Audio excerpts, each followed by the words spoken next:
En el año 63 antes de nuestra era, mientras Roma se encontraba en uno de los momentos más decisivos de su larga historia, nacía en la capital un niño cuyo futuro parecía, en principio, completamente ajeno al destino que acabaría alcanzando.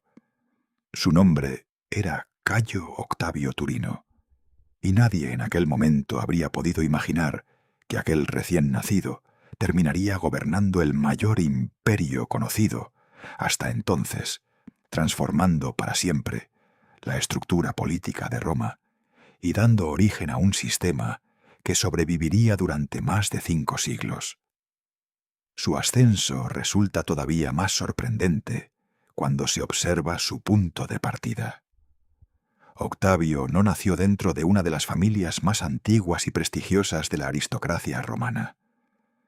No pertenecía a una de esas grandes casas cuyos miembros habían ocupado los principales cargos de la República durante generaciones, como los Cornelios, los Emilios o los Claudios. Su familia había alcanzado recientemente una posición importante dentro de la sociedad romana, pero carecía del enorme prestigio tradicional que otorgaba pertenecer a una antigua estirpe política. Sin embargo, el destino de Octavio cambiaría por una circunstancia familiar que en aquel momento parecía simplemente un detalle más de su origen. Su madre, Atia Balba Cesonia, era sobrina de uno de los hombres más extraordinarios y controvertidos de Roma, Cayo Julio César. La relación con César convertiría a aquel joven desconocido en el heredero de una revolución política que estaba transformando la República Romana. Pero antes de convertirse en Augusto, antes de ser venerado como fundador del imperio, y antes de convertirse en el modelo sobre el que se medirían todos los emperadores posteriores, fue un niño nacido en una época de profundas tensiones, en una Roma que estaba a punto de destruirse a sí misma. Para comprender a Augusto, no basta con estudiar sus años de gobierno. Es necesario entender primero el mundo en el que nació, una república que durante siglos había conseguido dominar el Mediterráneo, pero que ahora estaba siendo devorada por sus propias ambiciones. Cayo Octavio nació el 23 de septiembre del año 63 a.C. Su lugar exacto de nacimiento fue Roma, aunque su familia tenía sus raíces en la ciudad de Belitrae, situada al sureste de Roma, en la región del Lacio. Su padre, también llamado Cayo Octavio, pertenecía al orden ecuestre antes de incorporarse al Senado. Los ecuestres eran un grupo social de gran importancia en Roma. No pertenecían a la antigua nobleza senatorial, pero poseían riqueza, influencia económica y oportunidades de ascenso político. El padre de Octavio consiguió avanzar dentro de la administración romana y llegó a ocupar cargos relevantes.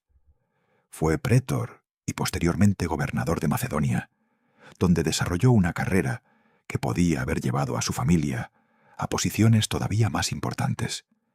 Sin embargo, murió cuando su hijo era todavía un niño pequeño. Octavio perdió a su padre aproximadamente a los 4 años de edad, por lo que su educación quedó principalmente en manos de su madre y de sus familiares maternos. Su madre, Atia, pertenecía a una familia mucho más conectada con la aristocracia tradicional. Era hija de Marco Atius Balbus y de Julia, hermana de Julio César. Esta conexión con la familia Julia era un elemento que, aunque inicialmente no parecía decisivo, acabaría teniendo una importancia enorme. En la mentalidad romana, la familia y la ascendencia tenían un valor fundamental. La política no era únicamente una cuestión de capacidades personales. También era una cuestión de tradición, memoria y prestigio heredado. Un político romano podía justificar sus aspiraciones recordando las hazañas de sus antepasados. Las familias conservaban cuidadosamente los recuerdos de sus miembros más importantes y utilizaban ese pasado como una herramienta de autoridad. Octavio, por la familia de su padre, no podía presumir de una larga lista de grandes antepasados, pero por la familia de su madre estaba unido a Julio César, un hombre que todavía no había alcanzado la cima de su poder, pero que ya estaba destinado a convertirse en una de las figuras más importantes de Roma. Tras la muerte de su padre, Octavio quedó bajo la influencia de su madre, Atia, y de su padrastro, Lucio Marcio Filipo. Las fuentes antiguas presentan a Atia como una mujer preocupada por proporcionar a su hijo una educación adecuada para la vida pública. En Roma, la educación de un joven aristócrata tenía un objetivo muy concreto: prepararlo para participar en política. Un hombre destinado a ocupar cargos públicos debía dominar la literatura, la historia, la filosofía, el derecho y, sobre todo, la oratoria. La capacidad de hablar en público era una de las herramientas más importantes de la política romana. En una sociedad donde los discursos ante el Senado y las asambleas populares podían decidir carreras políticas enteras, saber convencer era casi tan importante como tener riqueza o conexiones. Sin embargo, Octavio no destacó especialmente como un gran orador en el sentido tradicional. No tenía la fuerza retórica de figuras como Cicerón, ni la presencia física de generales como César o Marco Antonio. Su talento era diferente. Desde joven mostró una capacidad excepcional para analizar situaciones, calcular riesgos y esperar el momento adecuado para actuar. Esta característica sería una constante durante toda su vida política. Mientras otros hombres de su época buscaban la gloria mediante grandes gestos militares o discursos apasionados, Octavio construiría su poder mediante la paciencia y la planificación. La relación entre Octavio y Julio César fue probablemente el acontecimiento más importante de su juventud. Cuando Octavio era todavía adolescente, César ya era uno de los principales protagonistas de la política romana. Había formado parte del famoso acuerdo político conocido como el primer triunvirato, junto con Pompeyo y Craso. Había conquistado la Galia y se había convertido en un general con una enorme popularidad entre sus soldados. La Guerra de las Galias, desarrollada entre los años 58 y 50 antes de Cristo, había transformado a César en una figura extraordinaria. Sus victorias le habían proporcionado riqueza, prestigio y un ejército fiel. Pero también habían aumentado los temores de sus enemigos políticos. La República Romana tenía una larga tradición de desconfianza hacia cualquier hombre que acumulara demasiado poder. Muchos senadores veían en César una amenaza para el sistema republicano. Fue en este ambiente donde Octavio comenzó a acercarse a su tío abuelo. Según las fuentes antiguas, César quedó impresionado por las capacidades del joven. Aunque Octavio era todavía muy joven, parecía poseer cualidades poco comunes: inteligencia, disciplina y una notable madurez. En el año 46 a.C., con unos 17 años, acompañó a César en algunas de sus actividades políticas y militares. Su participación fue limitada debido a su edad y a sus problemas de salud, pero aquella experiencia le permitió observar de cerca cómo funcionaba el poder romano. Vio cómo César dirigía ejércitos, cómo negociaba con políticos y cómo utilizaba la propaganda para construir una imagen pública. Sin saberlo todavía, estaba aprendiendo las herramientas que él mismo utilizaría años después. El 15 de marzo del año 44 a.C., la historia de Roma cambió para siempre. Julio César, que había recibido el título de dictador perpetuo, fue asesinado en el Senado por un grupo de conspiradores que afirmaban actuar para salvar la República. Entre ellos estaban figuras como Marco Junio Bruto y Cayo Casio Longino. Los asesinos pensaban que al eliminar a César recuperarían el antiguo equilibrio republicano. Sin embargo, ocurrió exactamente lo contrario.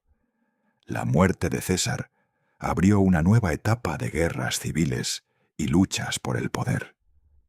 En ese momento, Octavio se encontraba lejos de Roma. Era un joven de 18 años sin experiencia política significativa. Parecía imposible que pudiera tener algún papel relevante en los acontecimientos que estaban por venir. Pero entonces se produjo el acontecimiento que cambió completamente su vida. Al abrirse el testamento de César, se descubrió que el dictador había adoptado legalmente a Octavio como hijo y lo había nombrado su principal heredero. A partir de ese momento, Cayo Octavio Turino dejó de ser simplemente un joven aristócrata. Se convirtió en Cayo Julio César Octaviano. Había heredado el nombre más poderoso de Roma. Y con ese nombre llegaría una oportunidad que pocos hombres en la historia han tenido: la posibilidad de reconstruir un mundo destruido por la guerra y convertirse en el fundador de una nueva era. Pero para lograrlo, tendría que enfrentarse a enemigos mucho más poderosos que él, hombres con ejércitos, experiencia y prestigio.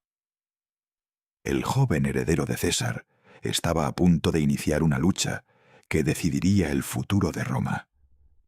Tras el asesinato de Julio César en los idus de marzo del año 44 a.C., Roma entró en una fase de incertidumbre absoluta.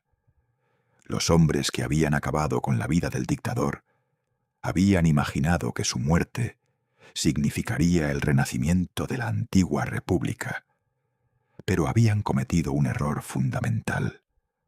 Habían eliminado a un hombre, pero no habían destruido las fuerzas políticas y militares que César había creado durante sus años de poder. Roma no volvió al pasado. Al contrario, la desaparición de César abrió una lucha por ocupar el enorme vacío que había dejado. En medio de ese caos, apareció un joven de apenas 18 años que hasta hacía poco tiempo era prácticamente desconocido para la mayoría de los romanos. Su nombre era ahora Cayo Julio César Octaviano, el hijo adoptivo y heredero de César. Para muchos de los grandes protagonistas de la política romana, aquel joven no representaba una amenaza real.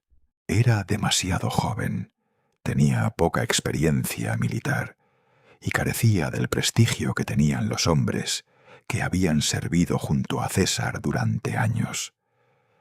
Pero precisamente esa subestimación sería una de las mayores ventajas de Octaviano. Desde el principio demostraría una característica que definiría toda su carrera: una extraordinaria capacidad para convertir las debilidades en oportunidades. En ese momento, el hombre más poderoso de Roma era Marco Antonio, antiguo colaborador de César y uno de sus principales generales. Antonio controlaba la situación política gracias a su cargo de cónsul y a la influencia que tenía entre los veteranos de César. Al principio, parecía imposible que Octaviano pudiera competir con él. Sin embargo, el joven heredero comenzó a reunir apoyos utilizando la memoria de César y atrayendo a antiguos soldados del dictador. La rivalidad entre ambos creció rápidamente. Antonio veía a Octaviano como un obstáculo para sus propios planes, mientras que Octaviano consideraba que él era el legítimo continuador de César.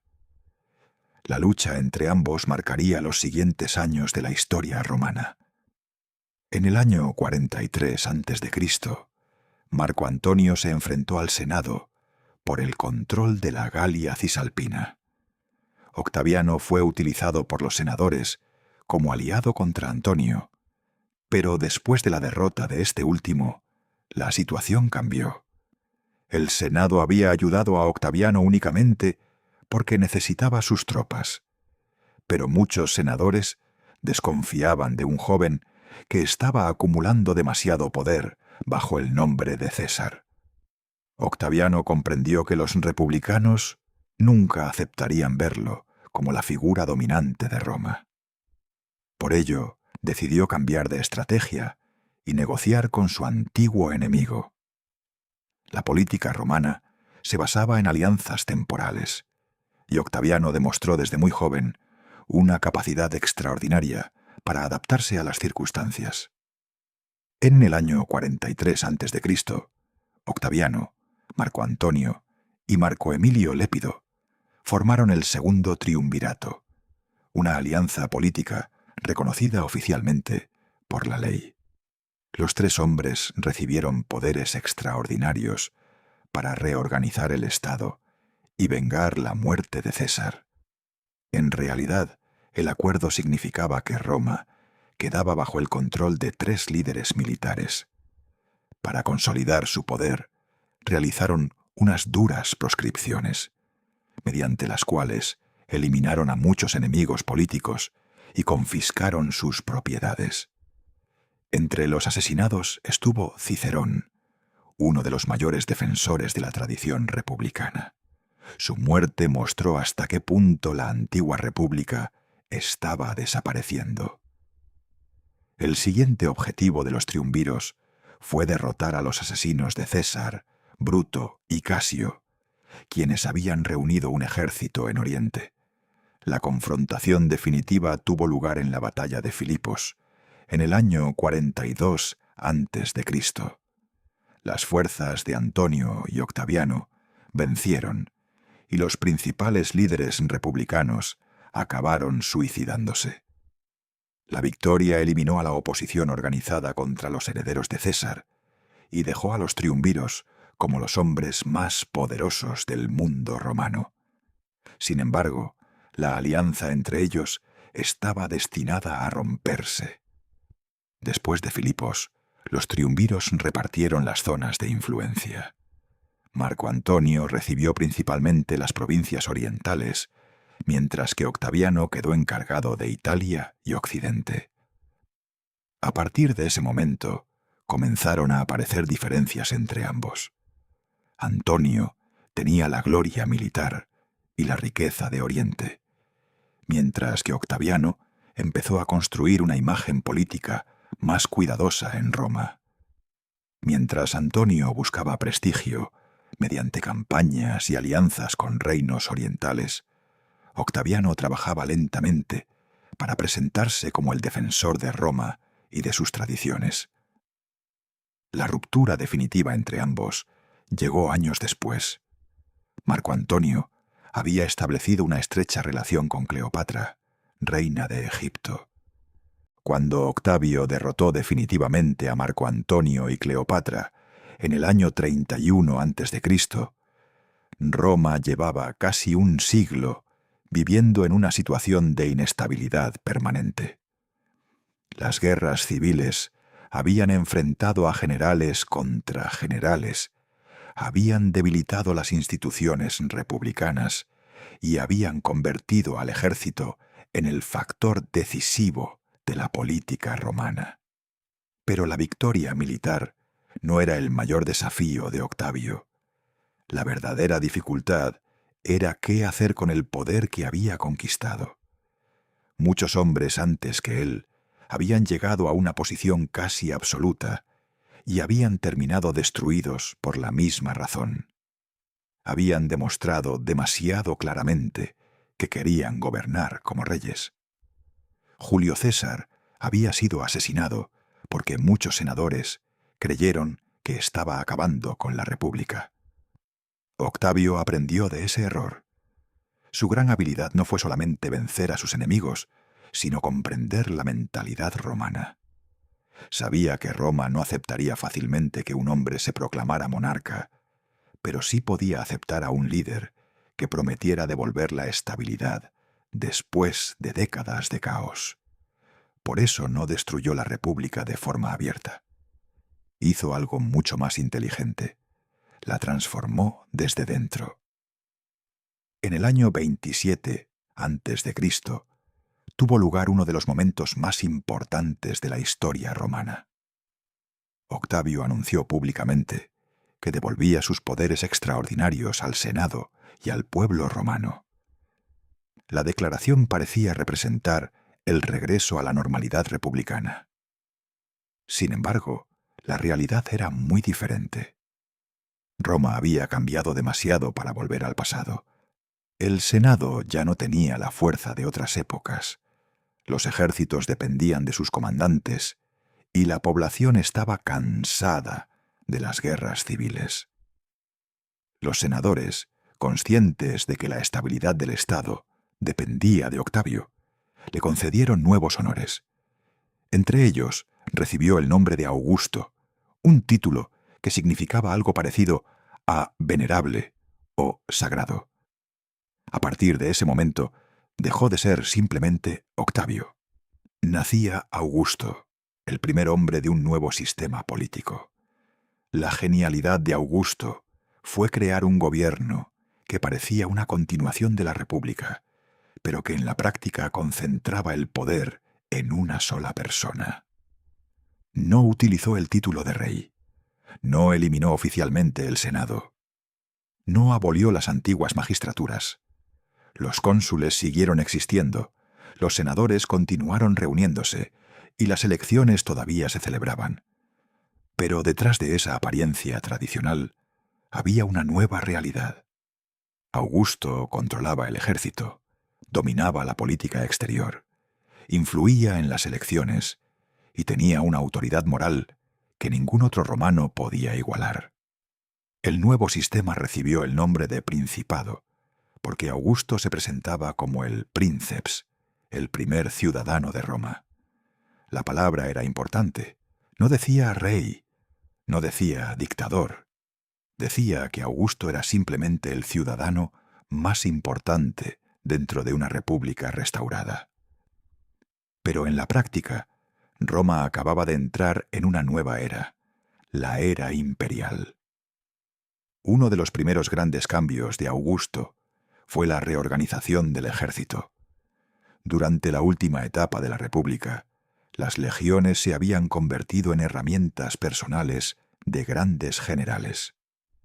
César tenía soldados leales a César, Pompeyo tenía soldados leales a Pompeyo, y Antonio tenía soldados leales a Antonio. Ese sistema había provocado décadas de guerras civiles. Augusto entendió que si quería garantizar la estabilidad, debía terminar con los ejércitos privados. Creó un ejército profesional permanente al servicio del Estado imperial, aunque en la práctica su lealtad estaba vinculada directamente al emperador.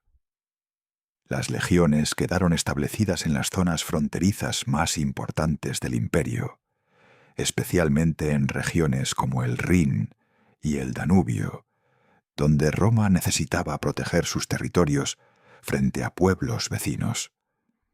También organizó un sistema de recompensas para los soldados retirados, evitando que los generales tuvieran que comprar la fidelidad de sus tropas mediante promesas personales.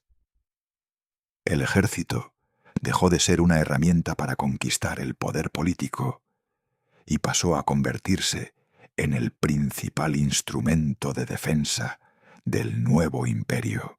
Las guerras cántabras comenzaron en el año 29 a.C. y se prolongaron durante varios años. No fueron campañas sencillas. El terreno montañoso, la dureza del clima y la resistencia de los pueblos locales complicaron enormemente las operaciones militares. El propio Augusto participó inicialmente en la dirección de la guerra, aunque problemas de salud hicieron que posteriormente delegara el mando en sus generales. Finalmente, las últimas resistencias fueron derrotadas en torno al año 19 a.C., gracias a las campañas dirigidas por sus comandantes. Con la incorporación definitiva del norte de Hispania, Roma consiguió controlar toda la península ibérica. Este triunfo permitió a Augusto presentar la conquista como una de las grandes victorias de su gobierno. Sin embargo, mientras Hispania quedaba integrada en el mundo romano, el mayor desafío de Augusto se encontraba en otra dirección: las tierras situadas al otro lado del Rin, la frontera del Rin y el sueño de conquistar Germania. Desde los primeros años del imperio, Germania se convirtió en una de las grandes preocupaciones de Roma. Al otro lado del río Rin vivían numerosos pueblos germánicos que no estaban organizados bajo un único poder político, pero que podían representar una amenaza constante para las provincias romanas. Augusto consideraba que llevar la frontera romana hasta el río Elba podía proporcionar una defensa mucho más segura. Una Germania integrada dentro del imperio permitiría alejar la amenaza de las fronteras occidentales y crear una nueva zona de influencia romana. Para lograrlo, confió la tarea a miembros de su propia familia, especialmente a sus hijastros Druso y Tiberio. Druso fue uno de los generales más destacados de los primeros años del imperio. Entre los años 12 y 9 antes de Cristo, dirigió varias campañas al otro lado del Rin y logró importantes avances. Construyó fortalezas, estableció alianzas con algunos pueblos locales y llevó las tropas romanas hasta zonas cada vez más alejadas. Su muerte en el año 9 antes de Cristo, tras sufrir un accidente durante una campaña, fue una gran pérdida para Augusto. Después de Druso, el mando pasó a Tiberio, quien también consiguió importantes victorias militares. Sin embargo, la situación en Germania era más compleja de lo que parecía. Roma podía ganar batallas, pero controlar permanentemente aquellos territorios era mucho más difícil. La región no tenía la misma estructura urbana y administrativa que las provincias mediterráneas. Los pueblos germánicos tenían sus propias tradiciones, y muchos líderes locales aceptaban la presencia romana solo mientras les resultaba conveniente. Uno de esos líderes fue Arminio, un príncipe germano que había servido como aliado de Roma y conocía perfectamente sus métodos militares. Su papel sería decisivo en uno de los mayores desastres de la historia militar romana: la derrota de Teutoburgo. El golpe que cambió la estrategia de Roma. En el año 9 después de Cristo ocurrió uno de los acontecimientos más importantes del reinado de Augusto.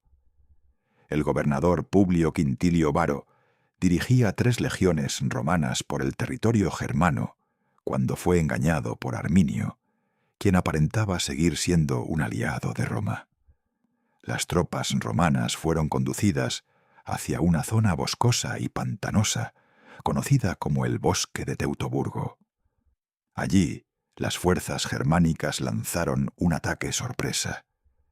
Durante varios días, las legiones romanas quedaron atrapadas en un terreno que impedía utilizar sus principales ventajas militares. La disciplina y organización romana se encontraron con un enemigo que conocía perfectamente el lugar y había preparado cuidadosamente la emboscada. El resultado fue una de las peores derrotas sufridas por Roma. 3 legiones completas fueron destruidas. Miles de soldados romanos murieron. La noticia causó un enorme impacto en Augusto, que según las fuentes quedó profundamente afectado por la derrota. El historiador Suetonio cuenta que el emperador repetía una frase desesperada: «Quintilio Varo, devuélveme mis legiones». Aunque esta expresión puede estar exagerada por la tradición posterior, refleja la importancia simbólica del desastre. Teutoburgo no significó la desaparición del poder romano, pero sí cambió la política de expansión de Augusto. Roma comprendió que conquistar Germania era mucho más costoso de lo que había imaginado. Después de aquel desastre, las fronteras imperiales quedaron establecidas principalmente en torno al Rin y al Danubio. la nueva idea de frontera imperial. La derrota de Teutoburgo mostró una de las características principales del gobierno de Augusto: su capacidad para adaptarse. El emperador no insistió en una expansión ilimitada que pudiera poner en peligro la estabilidad del Estado. A diferencia de algunos conquistadores anteriores, Augusto entendió que un imperio demasiado grande podía convertirse en una debilidad. Su objetivo pasó a ser consolidar las fronteras existentes. Durante su gobierno, Roma mantuvo campañas militares en diferentes regiones, pero la idea principal era crear un sistema defensivo estable. Las fronteras del Rin y el Danubio se convertirían durante siglos en algunas de las líneas defensivas más importantes del Imperio Romano. Augusto había creado un modelo diferente al de los grandes conquistadores de la República. Roma ya no debía conquistar todo lo posible, debía controlar eficazmente lo que ya poseía. Al final de su reinado, Augusto podía mirar atrás y comprobar que había transformado completamente el mundo romano. Había recibido una república destruida por las guerras civiles y había creado un imperio organizado, con fronteras más claras, un ejército permanente y una administración más estable. Pero todavía quedaba un problema fundamental. El futuro del sistema dependía de una pregunta que ningún emperador romano había tenido que responder antes: ¿quién ocuparía su lugar cuando él muriera? La sucesión se convertiría en el último gran desafío de Augusto, y en torno a ella se desarrollarían algunas de las historias familiares más complejas de la Roma imperial. Aunque Augusto había conseguido algo que ningún romano había logrado antes: crear un sistema político estable basado en el poder de un solo hombre, todavía quedaba una cuestión que podía poner en peligro todo su legado: la sucesión. Crear un imperio era una cosa. Conseguir que sobreviviera después de la muerte de su fundador era un desafío completamente diferente. La República había funcionado durante siglos, porque el poder pasaba de unos magistrados a otros mediante elecciones y cargos temporales. Pero el nuevo sistema creado por Augusto dependía de una figura central. Si después de su muerte no existía un sucesor capaz de mantener el equilibrio, Roma podía volver a caer en una nueva guerra civil. Por eso, una gran parte de los últimos años de Augusto estuvieron marcados por una preocupación constante: encontrar al hombre adecuado para continuar su obra. La familia de Augusto era una herramienta fundamental para construir esa continuidad. A diferencia de los antiguos generales republicanos, que buscaban el prestigio principalmente a través de sus victorias militares, Augusto entendió que la familia imperial debía convertirse en un símbolo de estabilidad. Su matrimonio con Livia Drusila tuvo una enorme importancia política. Livia pertenecía a una familia aristocrática y tenía una gran influencia en la corte imperial. Aunque no tuvo hijos con Augusto, sus descendientes serían fundamentales para el futuro de Roma. Los primeros candidatos a sucederle fueron los hombres de su propia familia, especialmente aquellos vinculados por sangre o matrimonio.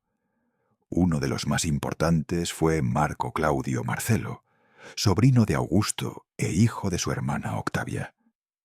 Marcelo parecía destinado a ocupar un papel destacado. Era joven, pertenecía a la familia imperial y estaba casado con Julia, la única hija de Augusto.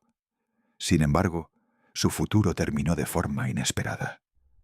Murió en el año 23 a.C., con apenas unos 20 años. Su muerte fue un duro golpe para Augusto, que perdió a uno de sus posibles sucesores. Tras la desaparición de Marcelo, el hombre que adquirió mayor importancia fue Marco Vipsanio Agripa. Agripa era una figura excepcional dentro del círculo de Augusto. No pertenecía a una de las grandes familias aristocráticas romanas, pero su talento militar y su lealtad absoluta lo convirtieron en uno de los pilares fundamentales del nuevo régimen. Había sido el principal responsable de muchas de las victorias de Augusto, incluida la batalla de Accio contra Marco Antonio y Cleopatra.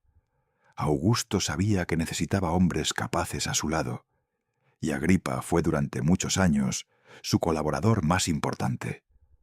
Para reforzar su posición dentro de la familia imperial, Agripa se casó con Julia, la hija de Augusto. Este matrimonio unía a uno de los mejores generales de Roma con la familia del emperador y parecía garantizar una línea sucesoria estable. De esta unión nacieron varios hijos, entre ellos Cayo y Lucio César, quienes fueron adoptados por Augusto y preparados para convertirse en futuros gobernantes. Durante algunos años, parecía que el problema de la sucesión estaba resuelto. Cayo y Lucio César eran jóvenes, pertenecían directamente a la familia de Augusto y recibían honores especiales que indicaban que estaban destinados a continuar el proyecto imperial. Augusto los presentó públicamente y les permitió adquirir experiencia política y militar. Sin embargo, el destino volvió a intervenir. Lucio murió en el año 2 después de Cristo, mientras que Cayo falleció 2 años más tarde, en el año 4. La pérdida de ambos supuso una enorme decepción para Augusto. Después de décadas construyendo un sistema basado en la continuidad familiar, sus herederos más prometedores habían desaparecido. En ese momento, la sucesión recayó sobre Tiberio. Tiberio Claudio Nerón era hijo de Livia de un matrimonio anterior y había sido un destacado general romano. Al principio, la relación entre Augusto y Tiberio no fue sencilla. Tiberio era un hombre reservado, con gran capacidad militar, pero no parecía encajar con la imagen pública que Augusto quería para el futuro del imperio. Además, Tiberio había tenido que abandonar su propia familia política para casarse con Julia, la hija de Augusto, una decisión tomada por motivos políticos. Con el tiempo, Tiberio se convirtió en la opción más segura. Augusto lo adoptó formalmente en el año 4 después de Cristo, integrándolo dentro de la familia imperial y convirtiéndolo en su principal heredero.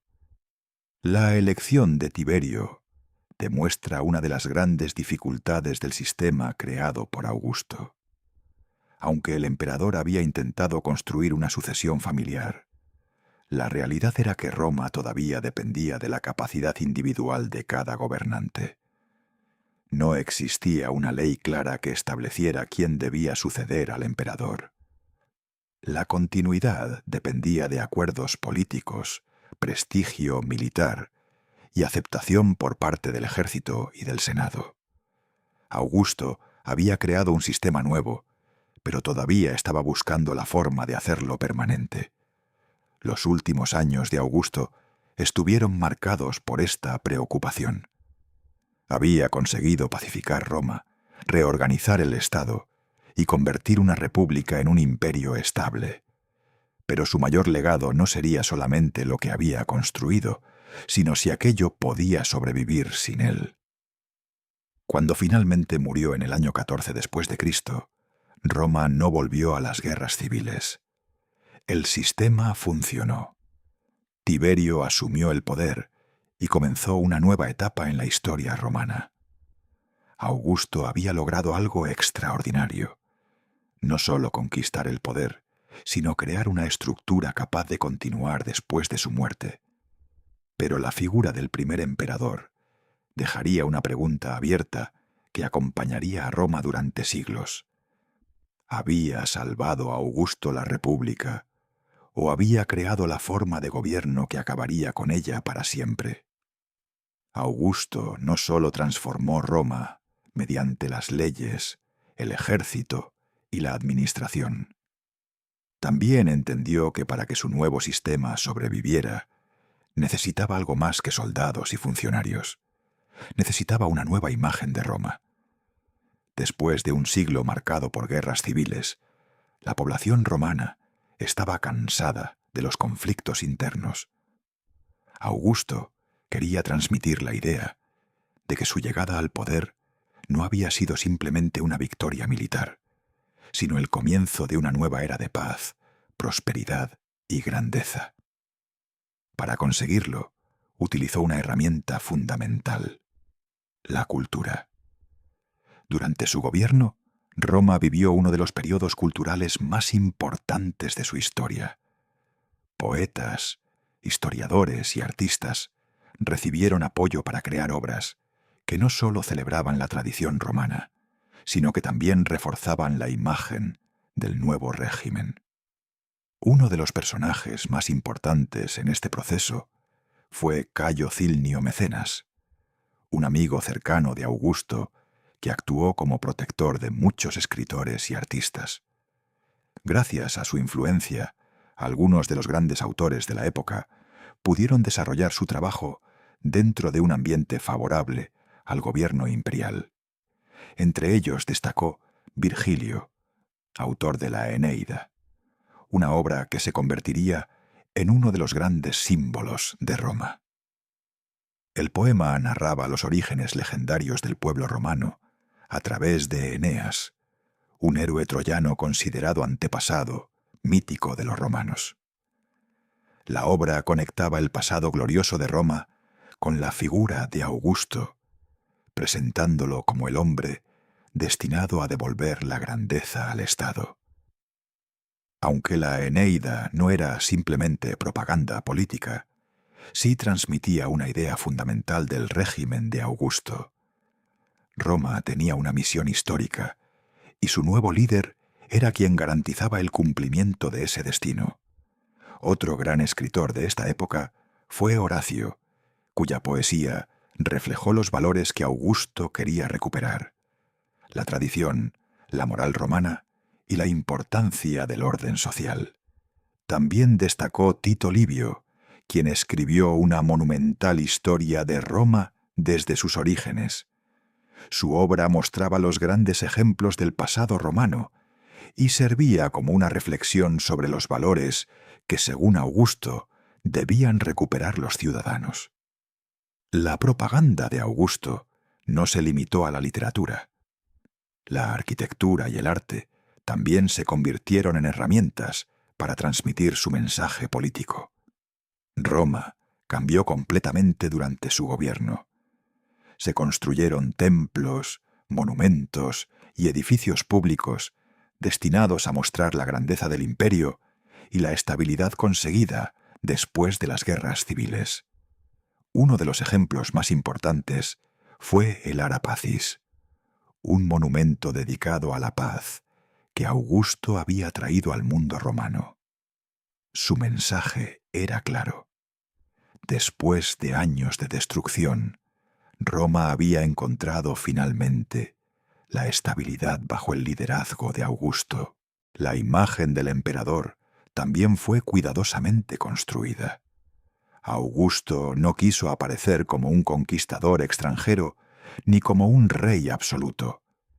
Prefería mostrarse como un ciudadano romano tradicional, un hombre sencillo que había aceptado una responsabilidad por el bien del Estado. Las representaciones oficiales lo mostraban joven, fuerte y cercano a los dioses, transmitiendo una imagen de estabilidad y continuidad. Esta combinación de política, arte y cultura permitió a Augusto crear algo más profundo que un sistema de gobierno. Creó una nueva identidad imperial. Roma ya no era solamente una república que dominaba territorios mediante sus ejércitos. Ahora era un imperio con una misión histórica, una cultura común y una figura central que representaba la unidad del mundo romano. La época de Augusto sería recordada posteriormente como una edad de oro. Pero detrás de esa imagen de paz y prosperidad también existía una realidad más compleja. El poder estaba concentrado en un solo hombre, y la estabilidad dependía de que sus sucesores fueran capaces de mantener el equilibrio que él había creado. A comienzos del siglo I después de Cristo, Augusto llevaba más de 3 décadas gobernando Roma. Lo que había comenzado como una lucha por sobrevivir tras el asesinato de Julio César, se había convertido en el período de mayor estabilidad que la República había conocido en generaciones. Sin embargo, los años también habían dejado su huella en el emperador. Su salud era cada vez más frágil y la cuestión de la sucesión seguía ocupando un lugar central en sus preocupaciones. Con el paso del tiempo, Augusto fue delegando parte de sus responsabilidades en Tiberio, el hombre al que finalmente había elegido como heredero. A diferencia de otros candidatos anteriores, Tiberio era un militar experimentado y un administrador competente. Aunque nunca despertó el entusiasmo que Augusto había esperado de sus primeros sucesores, ofrecía algo que Roma necesitaba por encima de todo: estabilidad. Mientras preparaba el relevo, Augusto continuó ocupándose del funcionamiento del imperio. Supervisó la administración de las provincias, mantuvo el control de las fronteras y siguió impulsando obras públicas que reforzaban la imagen de prosperidad de Roma. Su autoridad ya no dependía únicamente de sus victorias militares, sino del prestigio acumulado durante décadas de gobierno. En el verano del año 14 después de Cristo, Augusto emprendió un viaje hacia el sur de Italia, acompañado por Livia y varios miembros de su entorno. Durante la estancia en la ciudad de Nola, su estado de salud empeoró rápidamente. El 19 de agosto murió a los 75 años, poniendo fin a uno de los gobiernos más largos e influyentes de la historia romana. Su muerte fue recibida con una mezcla de duelo e incertidumbre. Por primera vez, el sistema que él mismo había creado debía funcionar sin su fundador. Todas las miradas se dirigieron hacia Tiberio, cuya sucesión se desarrolló sin enfrentamientos importantes, una prueba de que Augusto había conseguido consolidar el nuevo orden político. Poco después, el Senado aprobó la divinización de Augusto. Desde ese momento, pasó a ser venerado como el divino Augusto, un honor reservado a muy pocos romanos y que reforzó todavía más el prestigio de la familia imperial. Su legado fue inmenso. Había puesto fin a las guerras civiles, reorganizado el ejército, reformado la administración, impulsado el desarrollo económico y sentado las bases de un imperio que perduraría durante siglos. Aunque mantuvo la apariencia de las instituciones republicanas, en realidad creó un modelo de gobierno completamente nuevo, que sería seguido por casi todos los emperadores posteriores. La figura de Augusto continúa siendo objeto de debate entre los historiadores. Para algunos fue el hombre que salvó a Roma del caos y garantizó una paz duradera. Para otros, fue quien puso fin definitivamente a la República y concentró el poder en una sola persona. Probablemente ambas afirmaciones sean ciertas. Lo que resulta indiscutible es que pocos personajes han transformado la historia de una civilización de manera tan profunda. Cuando murió, Roma ya no era la ciudad-estado republicana que había dominado el Mediterráneo durante siglos. Se había convertido en el centro de un imperio destinado a marcar el devenir de Occidente durante generaciones. Y todo comenzó con un joven de 18 años que, tras conocer el asesinato de su tío abuelo, Julio César, decidió aceptar una herencia que cambiaría para siempre el destino de Roma.